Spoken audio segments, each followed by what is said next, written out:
Yes, sir. Yes, sir. Thank you, sir. Thank you, sir. Yes, sir. Yes, sir. Thank you, sir.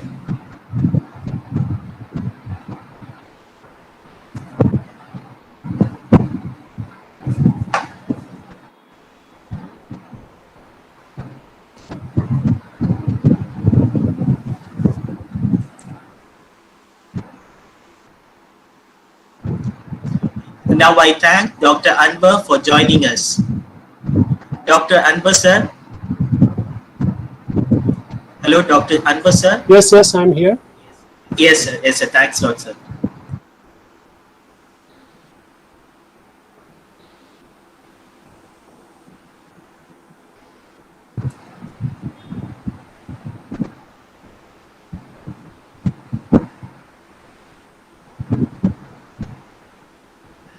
As the sun sets down, I bring the greetings from Indian Society of Professional Social Work, ISPSW, and Indian Palliative Medicine, IPM, for second day of series of webinar on introduction to the palliative care. As the family system is eroding from joint family system to nuclear family system, and now it is the trend that individualization is happening. Nature, natural love is not found in present days. There is a question: who cares? Who cares? Who cares for the chronically ill geriatric individuals? It is the responsibility of the care professionals like us to care for them. Yesterday I was young, but today I am old. So the process of aging is going on with everybody. So let's not neglect the elderly with chronic illness. Now I request Dr. Nandakumar to give the welcome note. Now I want to tell about Dr. Nandakumar. Dr. Nandakumar Singh is Assistant Professor and Head, Department of Psychiatric Social Work, Gwalior Manasik Arogya Shala, Gwalior, Madhya Pradesh. Now I request Dr. Nandakumar Singh sir to welcome the gathering.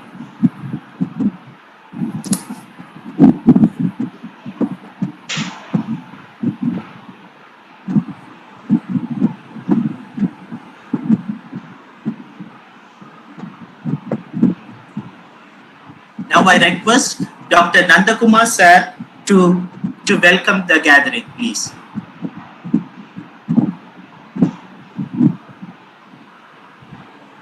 Dr. Nandakumar sir is not there?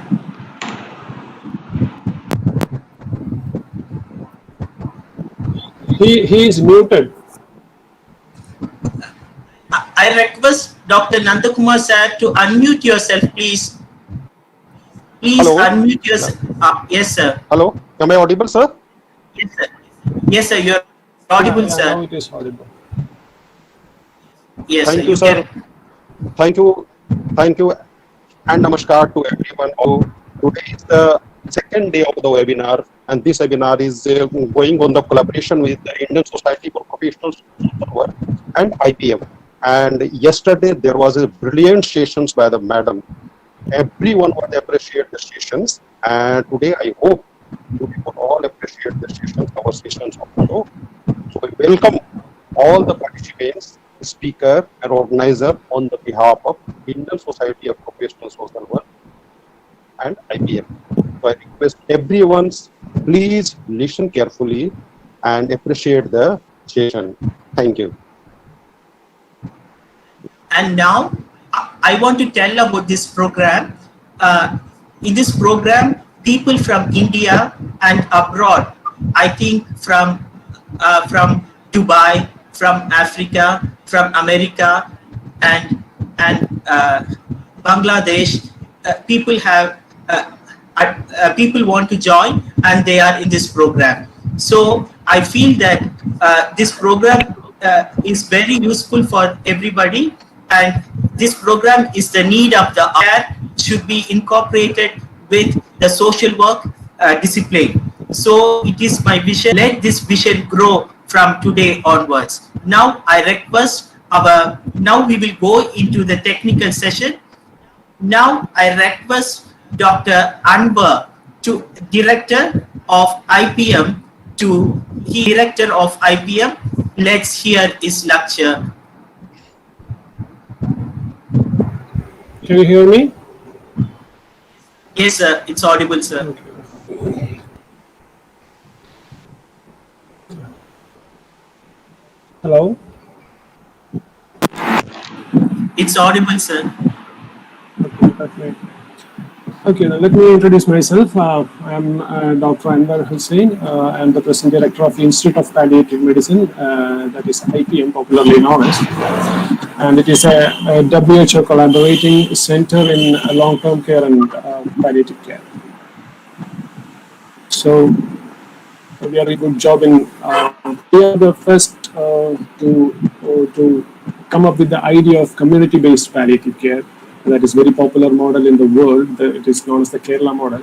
It was originated in our institute, and we do implement and monitor, mentor these programs in different parts of the world, being a WHO collaborating center. So thank you for inviting me, and I will directly, because it is just a 1 hour session, so I will directly go into the class. Yesterday, I think there was some technical issue with Dr. Lulu Matthews. She was telling me to brief a little about palliative medicine in the initial part of the presentation. So I'll be taking 10 minutes to tell about what is palliative care for those who couldn't hear it properly yesterday, and those who were absent yesterday. So because without knowing palliative care, what is the basics and philosophy of palliative care, it is injustice to go for psychosocial issues of a patient in advanced care. So I will share my screen about introduction to palliative care first.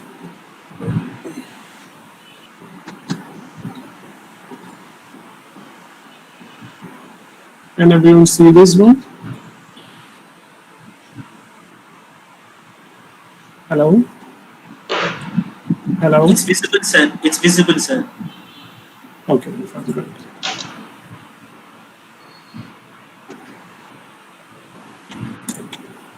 So, the problem with Google Meet is that when the presentation is going on, you cannot see what's happening. So, if there is any issues regarding audio or video thing, presentation or slides, just can unmute and let me know, because I can't see the chat in this window now. Yes, sir. So it is difficult. So anyone can intimate me about anything. I request all the participants not to present, please. Yesterday it happened like that. Please don't present. Yeah, and don't click on the button present, and also please unmute all of your mics. All of you, please unmute your mics. In the last, we will give 10 or 5 minutes to have a question answer also. So at that time, we will have it. Now, any other questions are there, you can put it in the chat box. We will answer as possible, or later through mail or something. So I'm directly going into the presentation. We all have to die one day, of course. That is one of the most certain things in this world. And only 10 to 15% of us die suddenly. That is, just have a slow and gradual end of life. And during this gradual end of life, most of us suffer enormously.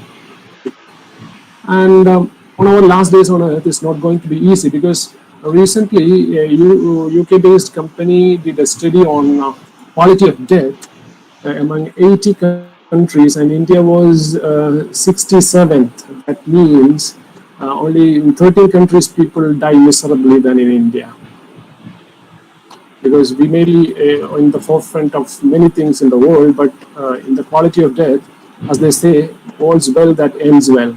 So most of our lives doesn't end well. That's a fact. That's the statistics. That's the data. So we are all going to suffer most of us are all going to suffer in our last days on earth.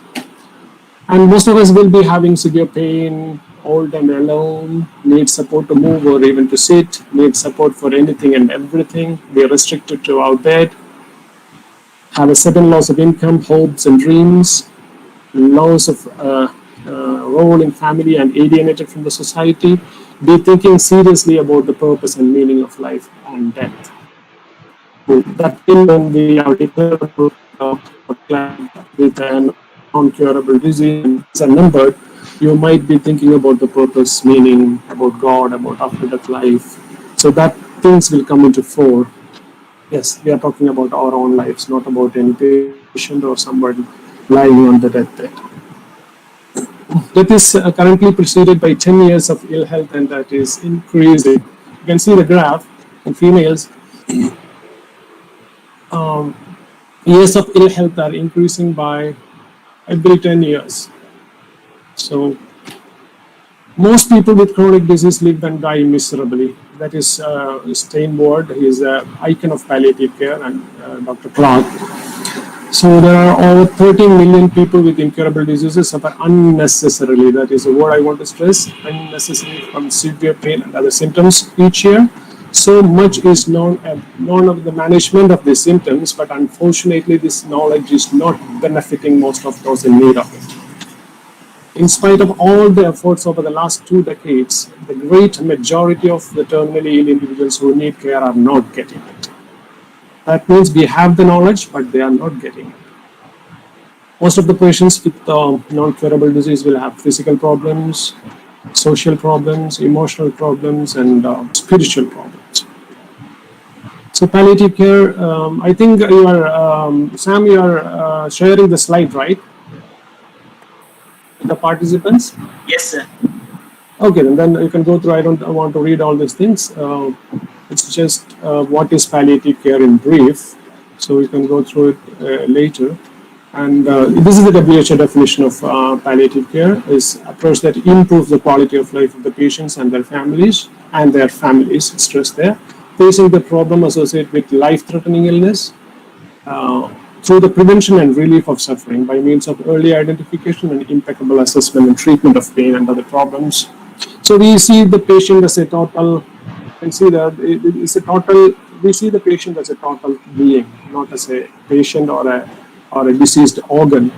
And this is a team effort. There should be doctors, nurses, social workers, spiritual leaders, psychologists, psychiatrists, friends, family, volunteers, government. All people have to interfere in the care of a non-curable patient to improve the quality of life of the patient, because medical fraternity alone cannot address the problems of a non-curable patient, because the problems are dynamic, vast, varied. So a teamwork is necessary to address the problems of a non-curable patient. And curative and palliative models are, this is a popular graph there. In the end, you can see a rectangular column where it is the end of life care. The curative care starts from the beginning. Palliative care also starts, but the curative care comes down, and the importance and significance of palliative care goes on the rise. And in the end, during the end of life, before the death, only palliative care is left. The need is that our aging world is a global phenomenon. 1/4 of the population of the developed world and 1/10 of the developing world is now about 60. And that is why the COVID hit America very badly, because 1/4 of the population were aged. So in 25 years, 25% of the world population is expected to cross the 60. That is a huge burden on the working class of the young generation, because 25% of the world population will be dependent on the working class healthy population. So that is a big data there. We are aging not just as individuals or communities, but as a world. In 2000, over 60 crore people worldwide are 60 and older, triple the number in 1950. By 2009, it has crossed the rest, and it is divided. So in children also, most of the conditions require palliative care. Overall goals of palliative care is to eliminate or reduce the symptoms and discomfort, to improve the quality of life of patient and the family, to improve mood and the well-being of the patient, to provide social, financial, and spiritual support, to improve quality of death. Maybe you are hearing first time the word quality of death, because we always hear the word quality of life, because we have to improve the quality of death to die well, to provide dignity in life and death. So these are the main goals of palliative care and what we try to do. This is a WHO graph of, in a single nutshell. They have put it beautifully what is palliative care and what is the need and how it should work. So you can refer it to this graph later. So anyway, the sun will set, let it with charm. So this is a presentation about what is palliative care in very, very brief. This is a session I take for 4 hours and I had to cut it short for 10 minutes. So let's move on to the main topic of today, that is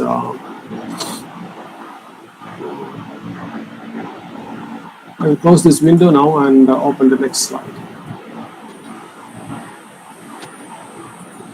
Hope everyone is understanding and present. Yes, sir. Thank you.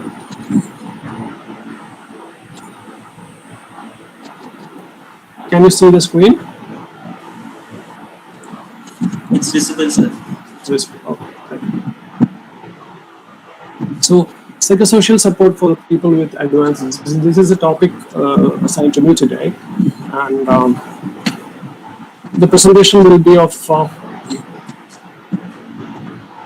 the topics will be what are the psychological problems, what are the social problems, understanding the problems, and what can be done. Sam, before that, I would like to know in general about who the participants are like. Or are all they social workers or doctors Yes, or nurses? Doctors are not there, sir. The doctors will be 10%, and 90% will be MSW students and teachers. Okay, thank you. Yes, thank you, sir. So I will be going into the medical details of the things. I will go straight on to the psychological problems and social problems, and understanding these problems and what can be done. This is how I framed my presentation. And problems in advanced disease, as we saw in the last presentation, the patients with advanced diseases have mental, physical, social, financial, and spiritual problems. All are important. Today we are taking, in this presentation, we are going to address the two in red, that is mental and social problems.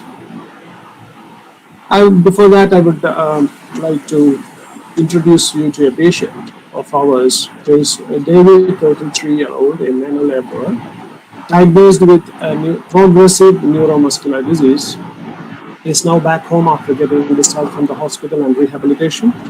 He needs support to move around and also for his daily living activities. He is on a catheter for passing urine, and David has two children aged 8 and 4. So a very young family, a working class person, financially poor, immobile.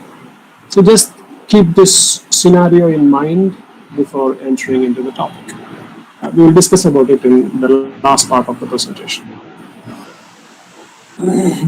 So the general conditions of patients like David concerns are, will my sickness be cured? We have seen that the patient is in a progressive neuromuscular disease. So the first concern of the patient is, will it be cured? Can I walk again? Can I move again? Can I go to work again? So there are the concerns. Is this leading to death? How would my last days be? If not, if I'm not going to come back into my life, will my last days be suffering? How will it be? Will it be painful? Or will I be abandoned, isolated? Is this due to any fault of mine? That is a spiritual thought, like I did any wrong or any fault to God or to any human beings. So is it because of that I'm getting this state of physical condition? Is the treatment of any use? Is there any treatment for this condition? Are more problems in store for the future? And why me? It's a very important question, because in young patients we always see, I work in a field where I see dying patients almost every day. It comes from 1 year to 80, 90, 100 years. So in between this age group, we see a lot of death every day, and we try to make them die well, try to improve the quality of life and quality of death. So this is a very important question among young patients. Why me? Because the patients, the people or my friends are moving around of my age. They are playing, they are going to the movies, they are having fun, and I am in a deathbed, not able to drink a drop of water, not able to move an inch. So why this is happening to me? It's a very difficult question to answer. And will I turn into a burden for my family? It's a very important question there. Because when I used to ask in my lectures, how would be personally, because this is not interactive, participants in my class, how would you like, there are three types of death. There is a sudden death, and like heart attack or suicide or homicide or accidents. And there are gradual deaths, like gradual is divided into two: gradual unpredictable and gradually predictable. In predictable, there are some cancers or something non-curable disease which you can predict at least 6 months, 1 year. You will be living for 6 months, 6 years. Anyway, it is predictable. In non-predictable cases, it is like diabetic complications, diabetic foot, neuromuscular diseases. It has a very varied graph. It can progress, it cannot progress, it can be slow, it can be fast. So it is unpredictable. So when I ask the people, if God gives a chance to choose between these three types of death, what will you choose personally? More than 99% of the people says, I would like to die suddenly. The two major reasons for that choice is they don't want to suffer and they don't suffer. So will I be a burden for the family? Will I make them suffer? So let's enter the topic. What are the psychological problems? The problems related to the sickness, anxiety about the future, financial worries, fear about the family's future, and isolation together creates a serious psychological condition troubling the patient. Guilt, disappointment, anxiety, depression, fear, anger, despair, restlessness, pessimistic feelings, self-hate, low morale, concerns related to death and dying, fear of death, reflection on the past life, sense of injustice. That's what I was talking about. Why me? As if God has done an injustice to him. Worries about of course, after that they will worry about the after death life. What is going to happen there? Is there an after death life? Is there a hell? Is there a heaven? Is there enough reincarnation? You don't know. So what are the social problems? Social problems, any physical illness will have a social impact on them. But when it is incurable, it is long term, the situation is much worse. The problems are isolation, solitude, loss of role. Loss of role is very important because we are all known by our roles. Like I am a doctor, I am a son, I am a husband, I am a father. Like we are all known by our roles. When you are bedridden, when you can't move an inch, your role is lost. Your role as a husband is lost. Your role as a wife is lost. Your role as a father is lost. Your role as a mother is lost. So we lose our identity there. Loss of job, lack of social life, broken friendships. Most of the people in their initial phases, when they are in Kerala especially, we get a lot of paraplegic patients due to the coconut trees, palm trees, and the building construction. Many people fall from height and have injury and have paraplegia and are bedridden for lifelong. Most of them are young. So initially, their friends will be there, relationships will be there, relatives will be there. They will be carrying them, taking the hospital, and carrying them every day. But soon, so very fast, they detach themselves. And if they forget him, that's natural, but that happens. Understanding the problems. Mental illness are very common among our population. Approximately 7.5 to 10% of the population have some sort of mental problem. at any point of time. So prevalence increases with medical illness, disability, and loss. When you have a loss, a person or a property or anything you love, you are disturbed mentally. Very few people get through cancer. Yes, of course, in our society, cancer is a very taboo, very fearful term. So whoever contacts the disease goes through a severe mental distress. Distress, of course, you all know. Someone has opened, unmuted the mic. Please mute your mic. Distress is, of course, a multifactorial, unpleasant emotional experience of a psychological, social. Many definitions may be there. You will be much aware of it more than me. Types of psychological distress are psychological problems and psychiatric problems, as you all know. You know the differences exactly. Who is more likely to be affected by this advanced disease, mentally affected during this advanced disease? Females, due to in studies, females are more affected. Single, separated, divorced, or widowed, living alone, lack of social support, children younger than 21 years, economic adversity, poor marital or family functioning. All this category of people suffer more than the other people. Factors relating to the disease at the time of diagnosis, of course.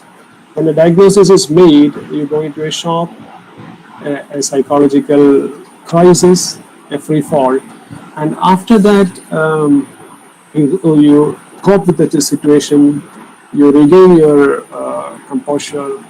But when there is a recurrence of the same disease, especially in some cancers, after the treatment 4 or 5 years later, cancer can come back.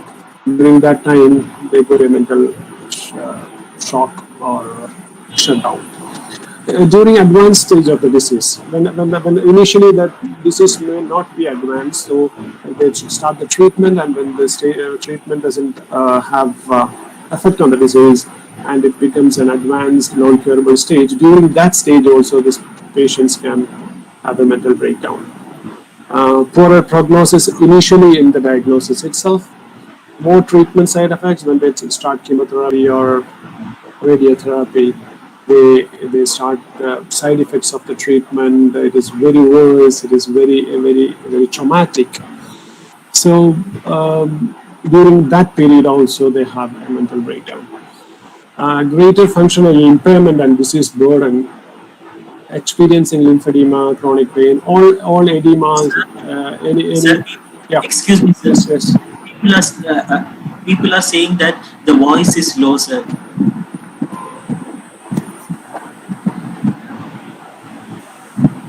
How about now? Yes, sir. Yes, sir. Is it okay now? It's okay, sir. It's okay, sir. Thank you, sir. Okay. Thank you. Sorry for experiencing chronic pain and fatigue. What can we do actually? This is the most important part of the topic, I believe. Can you hear me now clearly? It's audible, sir. Okay. Thank you, sir. We have a 90% of the people in our society is going to be in need of palliative care in near future, including you and me. So it's a teamwork, as I told you.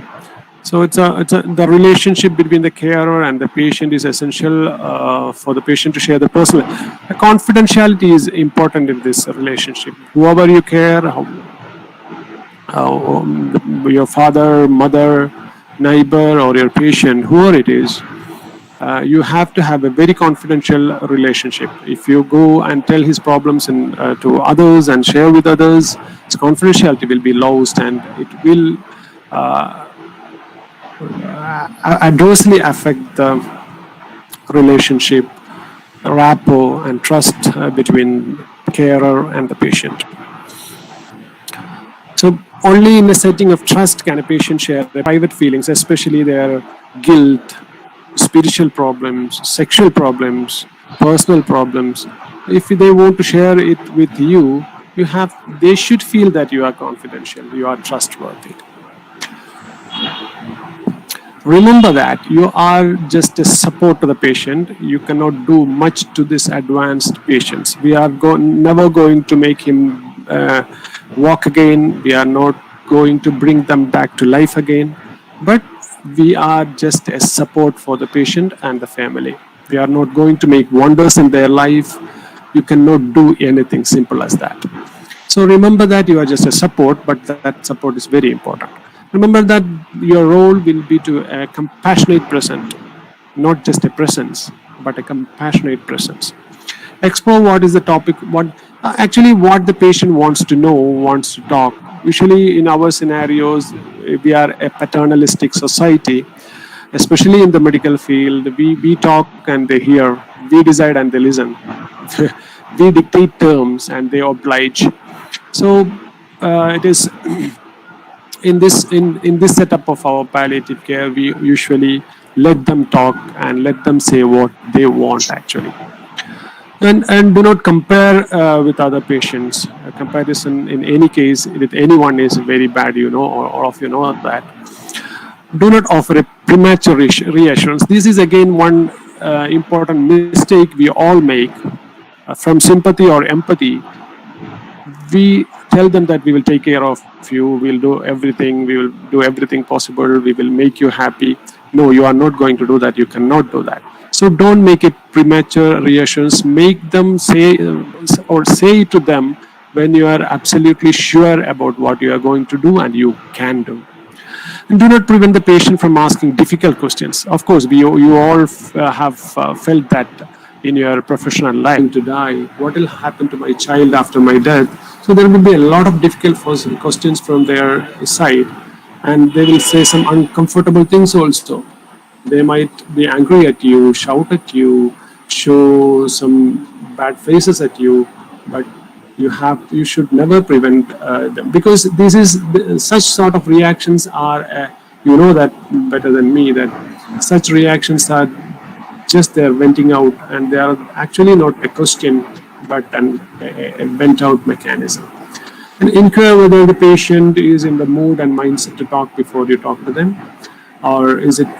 And a very important issue is admit that you don't know, because as I said earlier, the trust is very important. And if you like blindly say something which you don't know, and with your ego in mind, later when they Google it and or they came to know from another authentic source, the trust will be lost. So if anything, any simple thing or important thing, if you don't know, just say that I don't know, and I will refer it or ask someone and I will say it, I will answer you later. So never say yes to something is no. So do not criticize the carer for treatment, getting the current treatment. That is, this also happens in the field. We have a lot of volunteers working with us. So some volunteers do make this mistake. That's why I put it this slide for you. And never criticize the treatment. They might be, because there are a lot of treatment options, especially in India. There are a lot of options for any disease. So they might have chosen a treatment which you might not like. So never criticize them for that. Just make them understand in a good way if you feel that that treatment is bad for the patient. And do not destroy their hope, because they don't have a hope actually, because their hope of living is no more. Their hope of walking again is no more. Their hope of a cure is no more. So what is actually giving a hope? Hope is that, I will talk about it later in class. You can give a hope you will not be abandoned, or we will be there with you, we will try our best. That is not a silly hope actually. For a hopeless person, whatever you give is a hope. So do not confuse the patient and family by suggesting other treatment and magic remedies. Again, in India, there are a lot of magic remedies with religious people, with superstitions.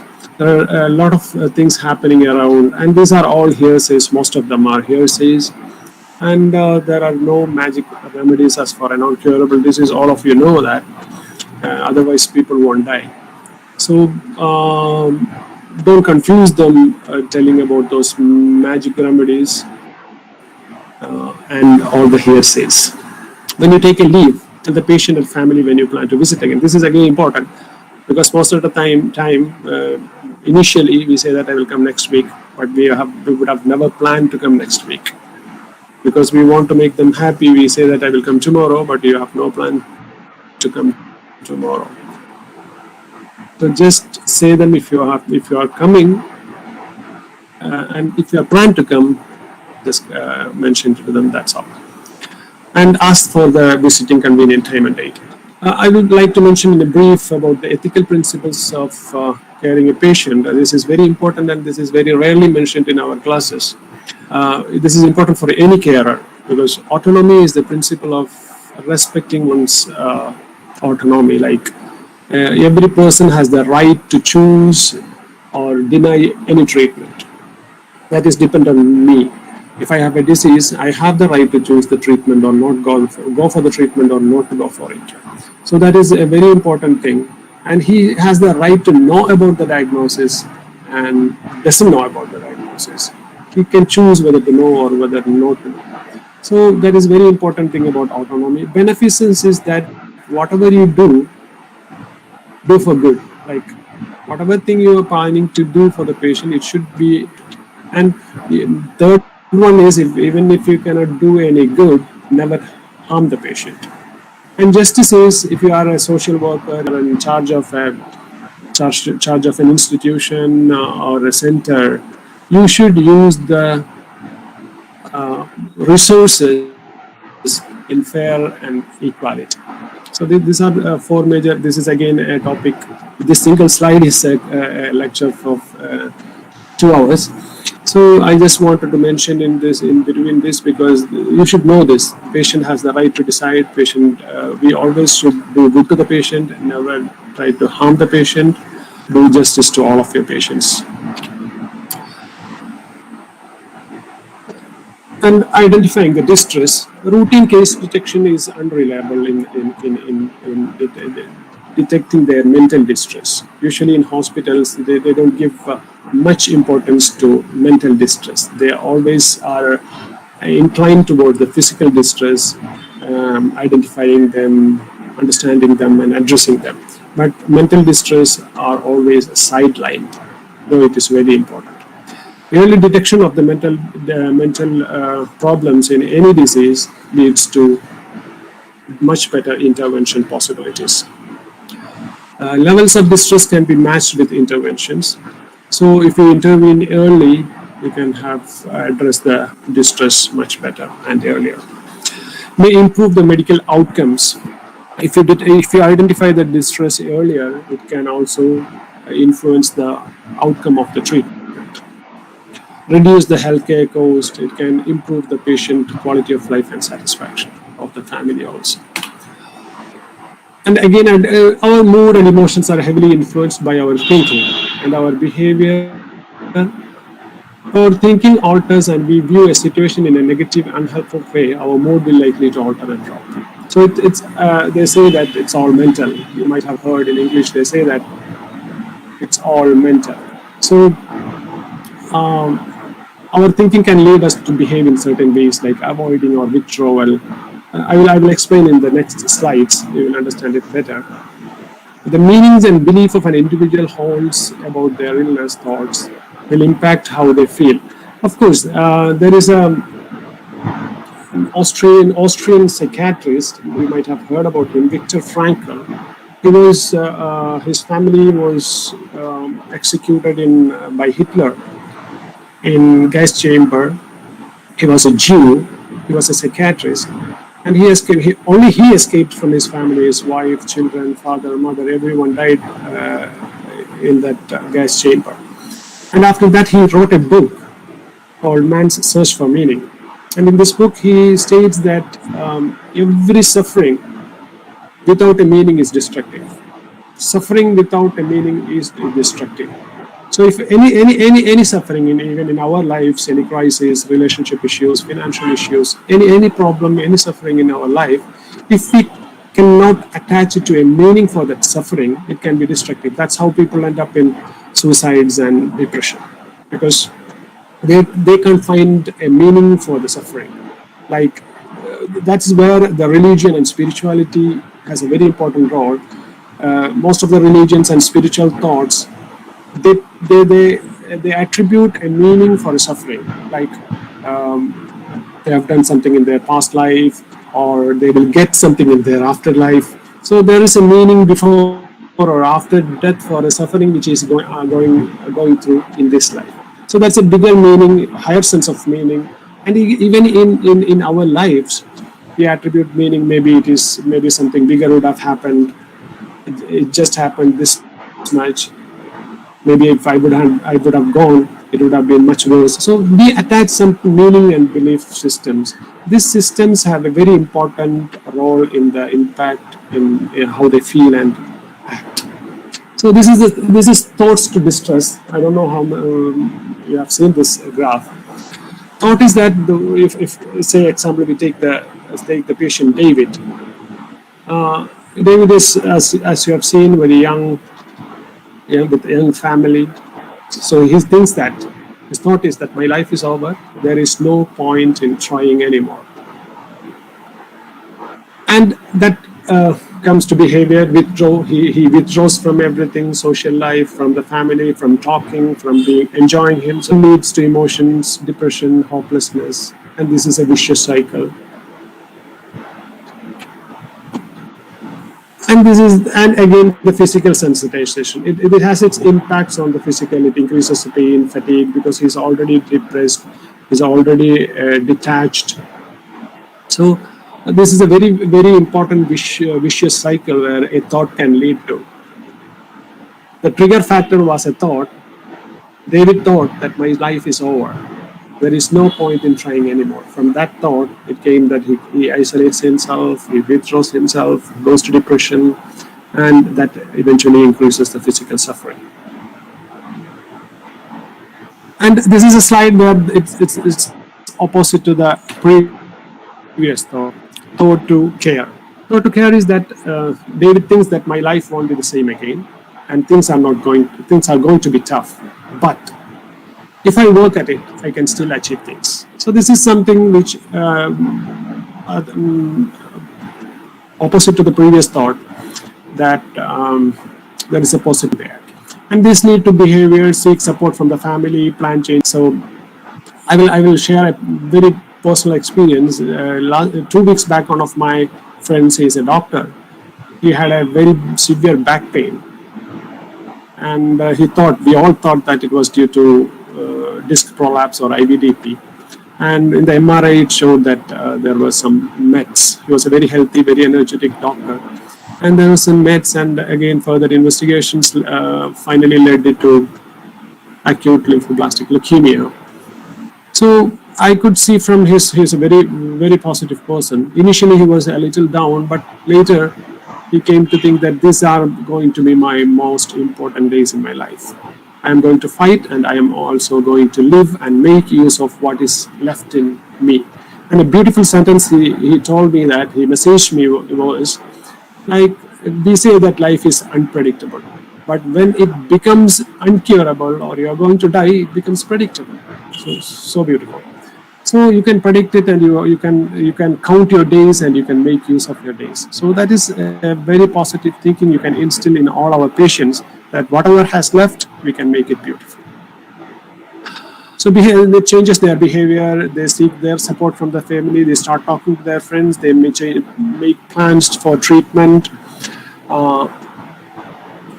and curative plans, and also to make use of the rest of the days. And emotions, sadness becomes determination. He moves into fighting mode, and this eventually changes in decreasing the physical pain, even in the course of the altering the course of the disease. This is another. You might have seen this model of care. That is mild to minimal distress. You can go through this graph. In extreme distress, you have to have the help of the psychiatrist. In minimal distress, you can have your own team of counselors or even the supporting staff or even family can do this, and also in between there are different stakeholders for the care. You might have seen this. This is a distress thermometer. This is not a thermometer. It actually is an imaginative, conceptive thing. Zero is the least distress. They can imagine comparing to their own life itself in the past. What was your most happiest days that you can, or most distressless phase?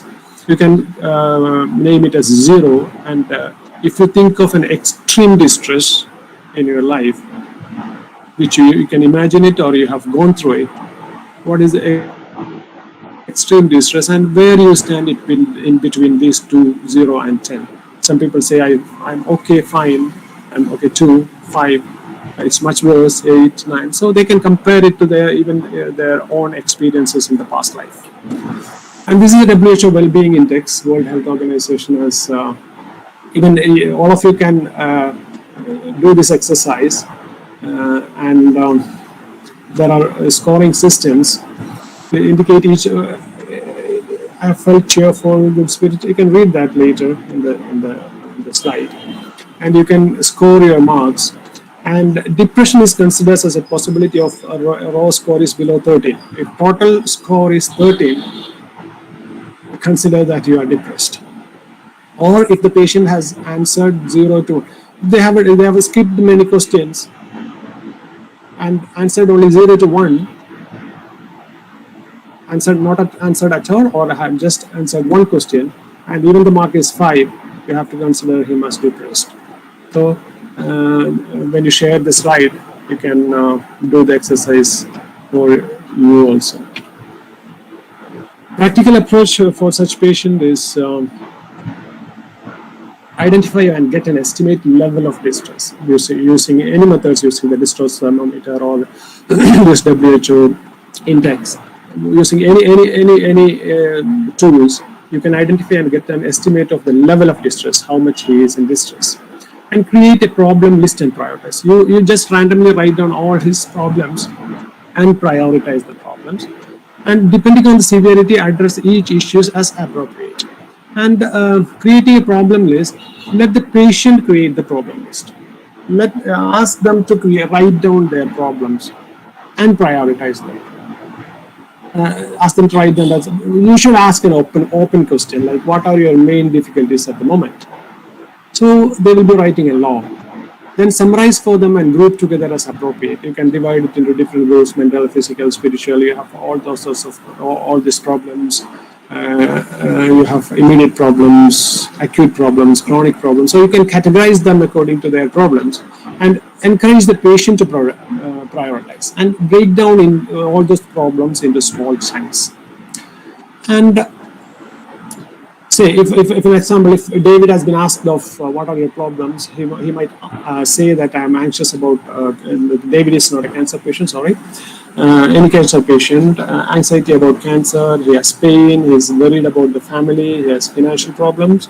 So priority is anxiety. So you have to explore and address the most prioritized problem in his life, because priority is different for different people.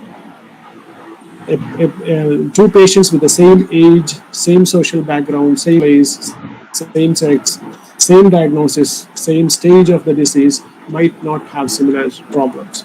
For some people, it might be a daughter's marriage before his death. Some may be the debt he has had from the bank 2 weeks back. What will happen to the debts now?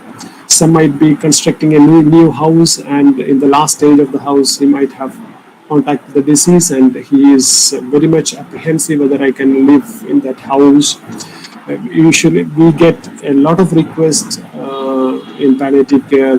I want to live in that house at least for 1 day before I die. Some people make it, some people won't. So they have different problems. For some, it might be a spiritual problem. He might not mind anything. He might not have any financial problems, or he is not afraid of cancer, but he is afraid of after-death life, or he is concerned about his guilt, I have been doing such bad things in life, so what will happen to me? So priority is very vast, varied, subjective, and relative. It can change from time to time. It can change from people to people. So prioritization is important, and you have to rework on prioritizations. It cannot. It is not a static thing. It can change during the course of the disease. It changes with the disease, with the problems. So priorities can change. So we have to recheck frequently the priorities and deal according to the priority of the patient, not according to the priority of the treating team or the priority of you. That is very important. Treat, address the patient according to the priority of the patient. That scenario again, this is coming back to David. Maybe these are the possible problems he might be having. His mobility is affected, activities of daily living is affected, his finance is affected, personal relationships are affected, social activities, health and social care, accessibility, he cannot go to the hospital or get a quality health care even for minor ailments. Transport, he cannot go anywhere without the help of anyone. Work and capacity to work, home environment, especially in this paraplegic patients, home environment is very important because they cannot, due to the construction of the house, they cannot move even inside the house. Everyone may be in a difficult position. So it's all home environment is very important in people like David. And carer issues. There is, you have seen that he has 2 young children, maybe a young wife, and all the burden is on the wife now. Mentally, physically, she will be exhausted. And sexuality, of course, people like David, I will be dealing with sexuality in detail. And what can we do actually for mobility, all these problems? Maybe mobility, we can address it with a wheelchair, with supportive systems of volunteers, for activities of daily living. In Kerala, we have a lot of volunteering going on. It is one of the largest volunteer organizations in the world. We have more than 1.5 lakhs of trained volunteers in palliative care in Kerala. That's a huge number. Actually, Kerala, out of in India, Kerala have only 3% of the population, and 97% of the palliative care happens in Kerala. That is again a huge difference with the rest of the India. And mostly this success story is attributed to the involvement of the volunteers. That is, local people, laymen, society, families, communities came to help the patient in need in their advanced stages and during their last days. That is, a huge help is outside the medical fraternity. So again, 75% of the patients in need of palliative care gets in Kerala. The Indian data statistics is less than 5%. Again, in India, only 5%, less than 5% of the patients get palliative care when they are in need, compared to the 75% in Kerala. So it's a huge difference. So that's why there are a lot of volunteers are coming here in my slide. So even in college students, not medical college, arts and science college, engineering students, management students, all come in our institute to learn and help the patients. So again, all the problems have different solutions and different teams, different stakeholders. And so, as I told you earlier, it's a teamwork. And sexuality is a very important thing, especially with patients like David who are bedridden, paraplegic, or progressive neuromuscular disease. This is rarely addressed in the society because of the sensitiveness of the issue. Most of the females are not ready to talk about it in our villages. So very often in many cultures, carers find it difficult and embarrassing to explore sexual issues. You cannot explore it. If you cannot explore that, you cannot address it. So there may be misunderstanding about whether the disease will spread. The disease might cause one's attitude. As we said, that due to some psychological problems, mental breakdowns, they may not be interested in sexual activities.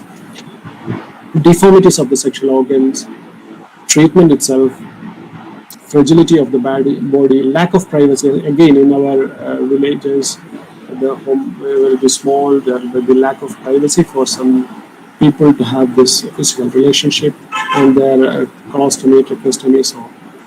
And what can we do in this for this? You have to explore any problem to address that, as I said.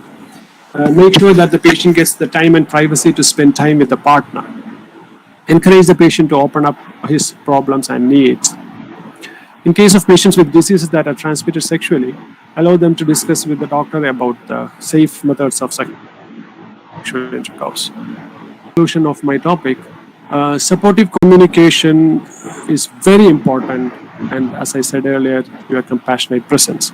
The patient needs to realize that she is still wanted in this world, still deserves a lot of love and respect, and under no circumstances will she be abandoned. That's a very important thing, that you won't be abandoned till your last breath. We will be there with you. So listen, some of the qualities I would like to bullet it like this. Listen attentively, be a good listener. Do not consider the patient's problems as insignificant, always happens with people like us. Do not force your opinions, beliefs upon the patient. Do not ignore the patient's queries. Try to address the social issues that can be addressed. Do not give any false hopes. Ensure confidentiality and do whatever you can. Thank you.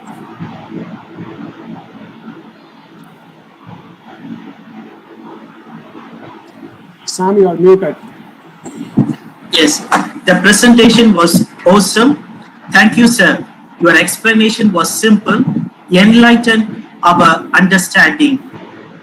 It created knowledge base for linking palliative care and our discipline social work.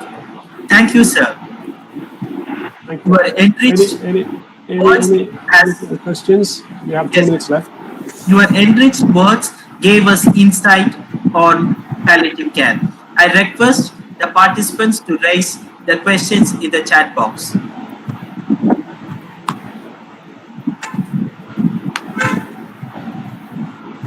The questions are: 1.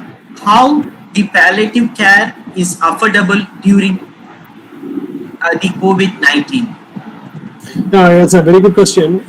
We are finding it very difficult, and that is the only hope also. People cannot move out, they cannot go to the hospitals, and the only thing is the home care system.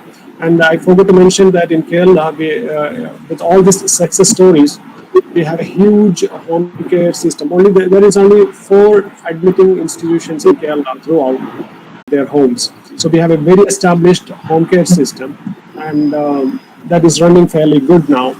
And we all have protective masks, and we have set up a lot of guidelines for that, like whether their travel histories, any relatives have come to house with contacts, any contact history. So we have a questionnaire to assess the patient before visiting the patient, and if he is in a safe zone, we visit them with our protective measures, and we are doing a good job. We visit around 20-25 patients in my institute alone.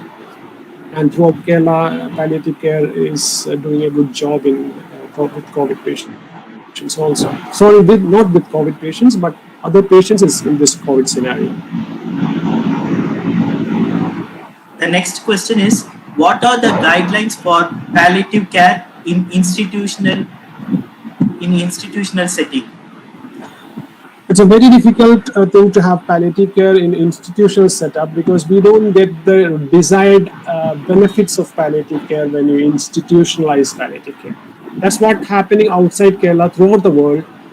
Even in UK, where all this palliative care setup started, it's institutionalized. This community-based palliative care is a new thing to the world.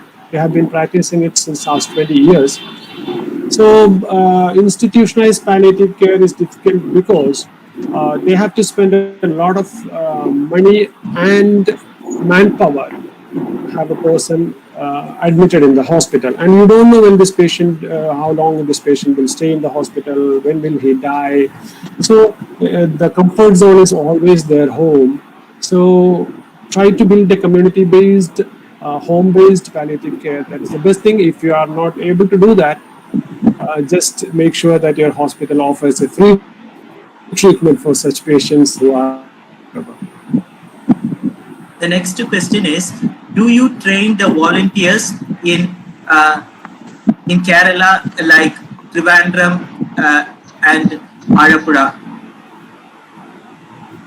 Yeah, we definitely, yes. We are one of the most means WHO, being the WHO collaborating center. We train a lot of volunteers, doctors, nurses, and we have in the last year itself we have trained more than 60,000-70,000 volunteers in palliative care. So And that's for the main. there is another question. It is. It is what is the role and responsibility of caregivers in palliative care? That's a big question, actually. Yes, sir. So you can find some of your answer for some of your questions in the slide itself. Yes, sir. Because, Yes. And it's a another very person, important. has asked, what are the techniques to overcome the psychological problems? Again, it needs another class. Yeah. So maybe later we can have another session on this. Yes. And another person has asked, what are the basic assumptions of palliative care in Indian perspective? Yeah, it's assumptions. It's different with different category of people. Like for doctors, it is different. For a layman, it's different. For a patient, it is different. So actually, what happened in Kerala was this importance and significance of patient palliative care was much more understood by the layman than the doctor community. So usually the palliative care, usually I skip that slide in this. For many people, it is the end of life care. It can be a holistic care. It can be a destitute care. It can be a pain management. So there are different concepts of different in different places about palliative care. But in short words, I would say that palliative care is improving the quality of the patient and the family of a new and curable illness. In simple words, by a team of doctors, nurses, and volunteers, trying to improve the quality of patient and their families by a team of doctors, nurses, and volunteers. It is a last question, sir. A person has asked, is there any assessment of the clients and the family in palliative care? Is there any assessment like this psychosocial assessment in palliative care? Yeah, we do have different tools to assess the questionnaires and tools to, as I show in that in the distress thermometer and all this. We have different tools to assess the psychological conditions. And I would like to mention that we are starting online courses maybe in 1 or 2 months. You can see it in our website. All these courses we are converting into online courses, so you can check in and find the appropriate courses for you. All there are a lot of courses coming up, so you can sign in and check out which course is suitable for you and do the course so that you get a better understanding of. Also, I would like to respond through my mail about the class and where should the improvement come. What things influenced you in this topic, and your suggestions and comments are important for me to better my classes. So I have given the mail address in the last slide. So please respond through mail so that I can improve my. Yes, sir. Thank you. Yes, sir. Thanks a lot, sir. Now, I call upon Dr. Rachel, Assistant Professor in Madras School of Social Work. She is a very dynamic Assistant Professor in MSSW. She caters to the needs of the students. She is student friendly, and she specialized herself in the caregivers of cardiac individuals, and also she has national and international publications, and she has presented in national and international avenues. Now I call upon Dr. Rachel to give the proceedings of the webinar. Good evening all. Am I audible? Can I proceed? Yes, audible. Yeah. Thank you, Sam, for the brief introduction. Good evening all to all the participants for the second day of webinar series on psychosocial support for people with advanced diseases. For the benefit of them who joined late and who had network issues, that is the connectivity issues, here is the summary of the session. With a warm welcome by Dr. Nandakumar, Dr. Anwar Hussain, the Honorary Director, Institute of Palliative Medicine, reintroduced the concept on palliative care, the definition, which helped us in recollecting yesterday's session. Thank you so much, sir. Sir also explained clearly the role and importance of multidisciplinary team to improve the quality of life of the patient, the goals of palliative care, the psychological problems, that is the guilt, fear, anger, grief. Dr. Upender Singh to propose the vote of thanks. Thank you, Sam. I'm audible. It's Thank you audible. so much. As a respected speaker, organizers, and all the participants, very good evening to all of you. On the behalf of ISPSW and Institute of Palliative Medicine, the second day, finishing the second day, I thanks to all. At the very first, I would like to thank Dr. Nand Kumar sir, very he's giving his presence and precious words for our webinar. And I show my sincere gratitude towards Dr. Anwar sir. He's presented very beautifully and very rich material related to palliative care and what are the newcomers need to know, what are the data, what are the needs, what are the requirements, and also his wonderful topic psychosocial support regarding advanced disease, as Rachel has covered most of the thing. So also in discuss the factors regarding family culture, what are the needs, and also sir presented the care model, what is the very tremendous care model, and how we can manage, what are the required things, and if social support is increase, so definitely problem and all these things will help to in care.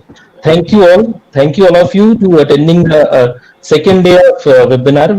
We'll meet in tomorrow. Yeah, Thank you, Sam. thank you. Announcements. Thank you, sir. Once, sir, oh, that last slide, sir, is I think is Anwar Hussain is art by sir Anwar sir. I'm right. Yes. It's a painting by myself. Oh, that's so beautiful, sir. It's nice. It's my institute. I painted in watercolor. I do paint. Oh, it's a painting so beautiful, sir. Thank you. Thank you, Sam. Thank you. Thank you. Yes, thank you. Announcements, please. We are